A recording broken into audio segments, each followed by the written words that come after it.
આમુખમાં સ્પષ્ટપણે લખ્યું છે કે આપણે સાર્વભૌમ સમાજવાદી અને બિન સાંપ્રદાયિક છીએ.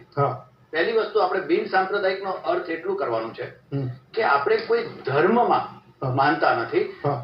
બિન સાંપ્રદાયિક નો અર્થ એ છે કે આપણા દેશને, આપણા વહીવટી તંત્રને કોઈ પણ જાતના ધર્મની સાથે લેવા દેવા નથી.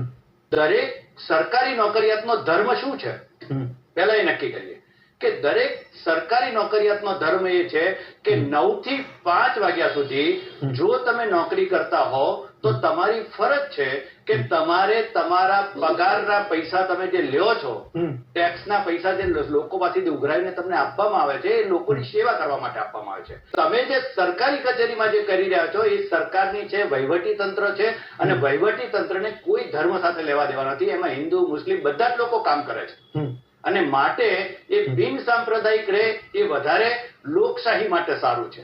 અને હું આપણે આ ચેનલ દ્વારા કહેવા માંગુ છું કે તમારે લોકશાહી અને બિન સાંપ્રદાયિકતા બચાવવી હોય તો તમારે બિન સાંપ્રદાયિકતાનું પાલન કરવું પડશે, લોકશાહીનું જતન કરવું પડશે.